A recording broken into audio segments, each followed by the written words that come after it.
और थोड़े से फ्लेवर में आती हुई दिखाई दे रही है क्योंकि जीएसटी पर बनी ग्रुप ऑफ मिनिस्टर्स की जो ओवर द वीकेंड बैठक हुई है, इसमें हेल्थ और लाइफ इंश्योरेंस प्रीमियम पर जीएसटी हटाने की सिफारिश की गई है।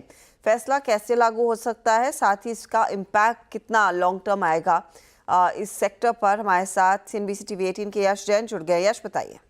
हर्षिता, तो जैसा आपने समझाया, लाइफ इंश्योरेंस और जनरल इंश्योरेंस इंडस्ट्री के स्टॉक्स आज फोकस में हैं और वो प्राइमरीली इसलिए है क्योंकि ओवर द वीकेंड एक पॉजिटिव अपडेट आया इनके लिए। सालों से जो इन दो सेक्टर्स की मांग रही है कि जीएसटी इन पे या तो फिर कम किया जाए या फिर हटाया जाए, फाइनली जो जीएसटी ग्रुप ऑफ मिनिस्टर्स या जीओएम है, उन्होंने ये सजेशन दिया कि लाइफ इंश्योरेंस और हेल्थ इंश्योरेंस पे जीएसटी कम करना चाहिए या हटाना चाहिए। इस वजह से ये दोनों सेक्टर्स आज फोकस में है। हेल्थ इंश्योरेंस की पर्टिकुलरली बात करें तो ये किस तरीके से संभव हो सकता है कि जीएसटी कम या हटाया जाए। 5 तरीके हैं जो कि सारे कंसिडर हो रहे हैं जीओएम की तरफ से और गवर्नमेंट की तरफ से।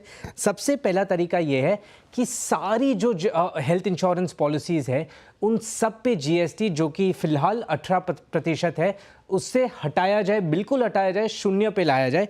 दूसरा तरीका ये है कि 5 लाख का सम अश्योर्ड, 5 लाख का अगर आपका हेल्थ इंश्योरेंस का सम अश्योर्ड है तो उस पे जीएसटी 18% से 0% पे लाया जाए।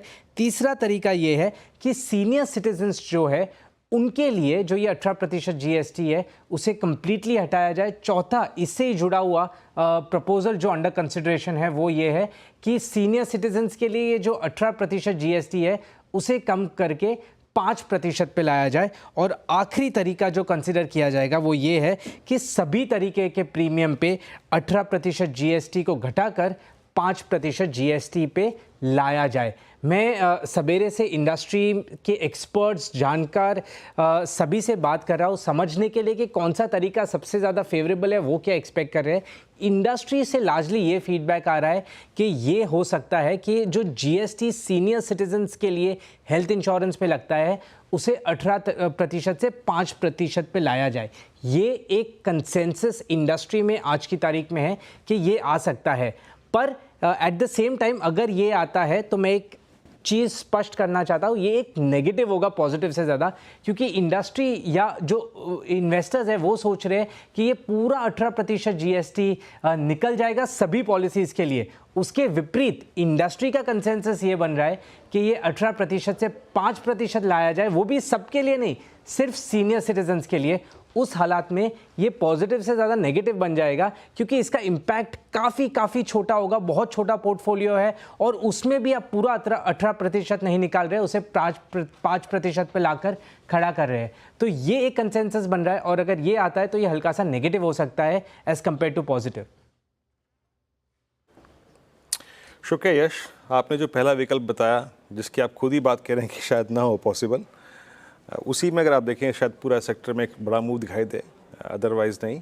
जैसे कि यश ने कहा कि अगर दूसरे विकल्प पे ध्यान दिया गया तो शायद वो इंडस्ट्री के लिए इतना पॉजिटिव नहीं, क्योंकि पहले से ही होप बिल्डअप है। सुबह से काफ़ी इस स्पेस को हम डिस्कस कर चुके हैं। आज सुबह हम ICICI लोम्बार्ड से बात भी कर रहे थे इस संदर्भ में।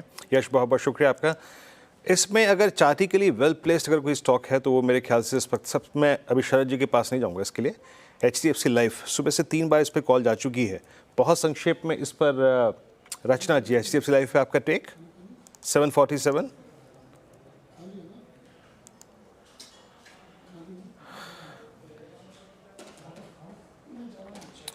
रचना जी, वो एक अनम्यूट बटन है, जरा वो दबाना पड़ेगा आपको कुछ देर के लिए। या सॉरी, मैं खुद भी चार्ट्स देख रही थी, मुझे भी यही लगा। HDFC life is the only one which is well placed और यहाँ पे 747 के ऊपर प्राइस है।